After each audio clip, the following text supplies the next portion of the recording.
Bismillahirrahmanirrahim. Assalamualaikum warahmatullahi wabarakatuh. Perkenalkan, nama saya Fahmi Aris Fadilah dengan NIM 2006743, Prodi Pendidikan Teknik Bangunan kelas A.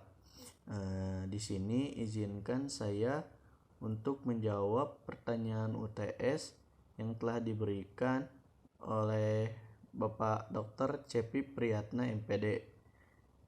Di sini saya akan menjawab UTS mata kuliah pengelola pendidikan. Ada 5 pertanyaan yang sudah diberikan. Pertanyaan pertama adalah dalam penyelenggaraan sekolah, bidang-bidang apa saja yang harus dikelola oleh sekolah? Uraikan setiap bidang secara ringkas dan jelas. Oke, dalam penyelenggaraan, bidang yang wajib dikelola oleh sekolah adalah sebagai berikut. Yang pertama ada bidang tata usaha sekolah yang mencakup organisasi dan struktur pegawai tata usaha, anggaran belanja keuangan sekolah, masalah kepegawaian dan personalia sekolah, keuangan dan pembukuan, korespondensi atau surat menyurat. Selanjutnya ada masalah pengangkatan, pemindahan, penempatan, laporan, pengisian buku induk, rapot, dan sebagainya. Yang kedua ada bidang personalia murid yang di dalamnya terdapat organisasi murid, masalah kesehatan murid, evaluasi kemajuan murid, masalah kesejahteraan murid, bimbingan dan konseling untuk murid. Yang ketiga ada bidang personalia untuk guru. Di dalamnya mencakup pengangkatan dan penempatan guru, organisasi person guru, masalah kepegawaian, masalah kondisi dan evaluasi kemajuan guru, refreshing dan upgrading untuk guru. Selanjutnya ada bidang pengawasan. Di bidang pengawasan ini adalah upaya untuk meningkatkan semangat guru dan pegawai tata usaha, mengupayakan dan mengembangkan kerjasama yang baik antara guru, murid, dan pegawai tata usaha sekolah, mengupayakan dan membuat pedoman cara-cara menilai hasil-hasil pendidikan dan pengajaran. Dan fungsi dari bidang pengawasan ini adalah upaya untuk meningkatkan mutu dan pengalaman untuk guru. Selanjutnya ada bidang pelaksanaan dan pembinaan kurikulum, berisi pedoman untuk menerapkan kurikulum sekolah dalam upaya mencapai dasar-dasar dan tujuan pendidikan dan pengajaran, melaksanakan organisasi kurikulum beserta metode-metodenya sesuai dengan pembaruan pendidikan dan lingkungan masyarakat. Dan ada pertanyaan kedua, yaitu apa fokus manajemen sekolah dan bagaimana Anda menjelaskan kerangka pikir Anda tentang sistem manajemen sekolah. Sebelumnya kita harus mengetahui dulu pengertian dari manajemen sekolah. Manajemen sekolah adalah bentuk upaya pemberdayaan sekolah dan lingkungannya untuk mewujudkan sekolah yang mandiri dan efektif. Tujuan utama dari adanya manajemen sekolah untuk meningkatkan kualitas pembelajaran. Manajemen sekolah merupakan faktor yang terpenting dalam menyelenggarakan pendidikan dan pengajaran di sekolah yang keberhasilannya diukur oleh prestasi tamatan atau output. Oleh karena itu, dalam menjalankan kepemimpinan harus berpikir sistem, artinya dalam penyelenggaraan pendidikan di sekolah, komponen-komponen terkait seperti guru-guru, staf TU, orang tua, siswa atau masyarakat, pemerintah, anak didik, dan lain-lain harus berfungsi optimal yang dipengaruhi oleh kebijakan dan kinerja pemimpin. Fungsi-fungsi manajemen dalam proses penyelenggaraan pendidikan seperti perencanaan, pengorganisasian, penentuan staf atas dasar kemampuan, kesanggupan, dan kemauan. Kemauan dalam arti memberikan bimbingan dan pembinaan ke arah yang menuju kepada pencapaian tujuan adalah kontrol terhadap semua kegiatan penyimpangan sekecil apapun dapat ditemukan sehingga cepat teratasi terhadap semua program untuk mengukur keberhasilan serta menemukan cara untuk mengatasi kegagalan. Kalau dari menurut saya pribadi, untuk mencapai fokus manajemen sekolah, haruslah disamaratakan yang ada di kota dan di desa agar tidak terjadinya kesenjangan sosial.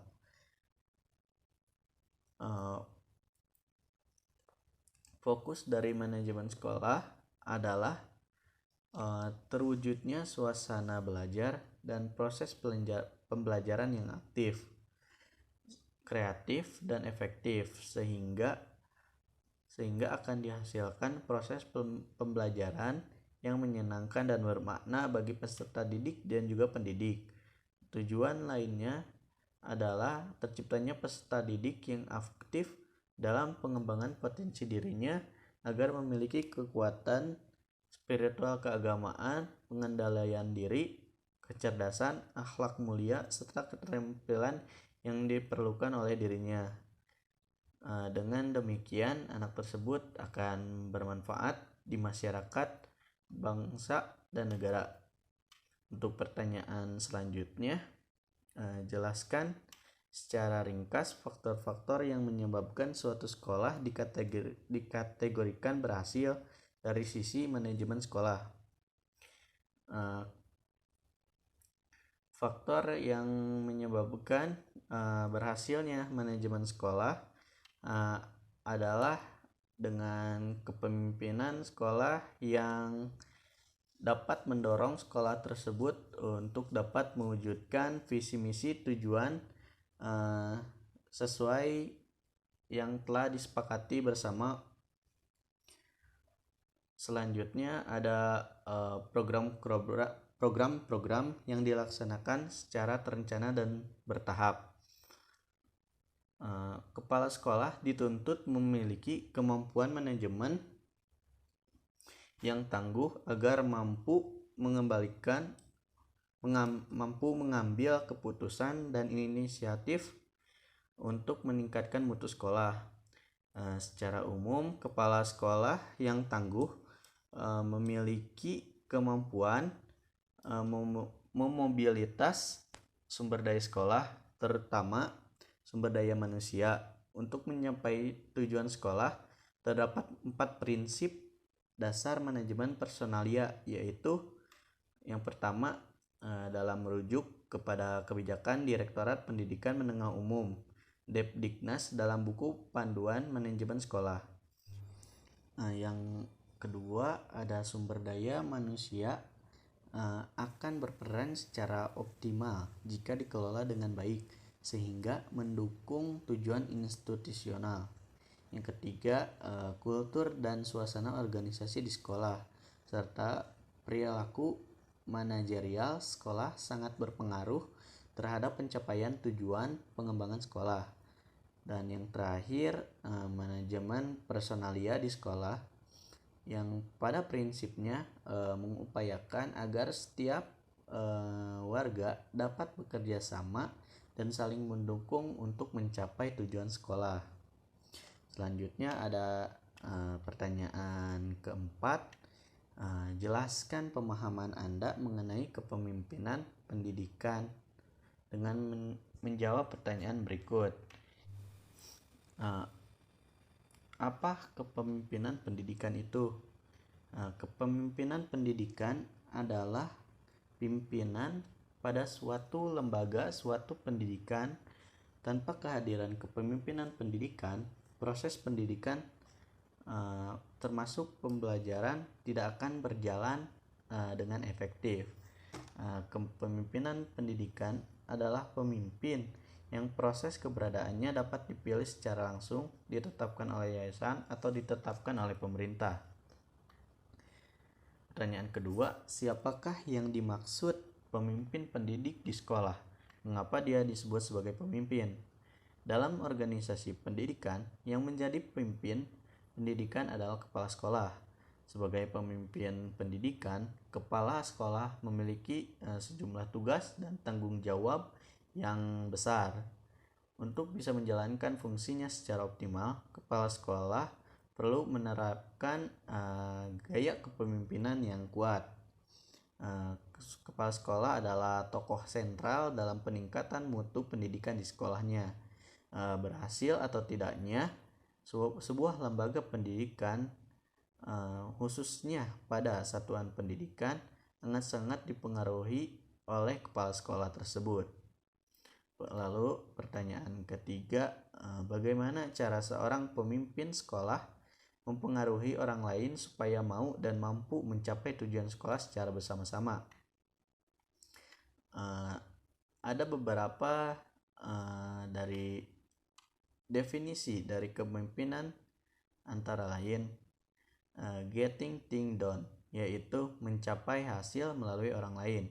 Selanjutnya ada menggerakkan orang lain untuk mencapai hasil kerja yang diinginkan. Selanjutnya ada kepemimpinan itu adalah pengaruh, tidak lebih dan tidak kurang. Selanjutnya, kepemimpinan adalah satu kata, yaitu influence, yang artinya mempengaruhi, memotivasi, mengerahkan orang lain untuk mencapai tujuan organisasi. Lalu ada pertanyaan kelima, jika Anda menjadi seorang guru, apakah kajian mengenai pengelolaan pendidikan akan memberikan bekal yang bermakna bagi Anda nantinya? Mengapa?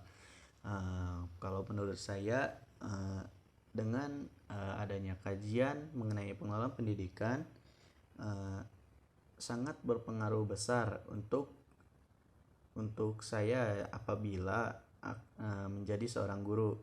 Karena di dalam pengelolaan pendidikan kita diajar manajemen, fungsi sekolah, faktor-faktor keberhasilan, dan cara kepemimpinan yang baik. Mungkin cukup sekian yang dapat saya sampaikan. Mohon maaf apabila banyak kesalahan. Wabillahi taufiq wal hidayah. Wassalamualaikum warahmatullahi wabarakatuh.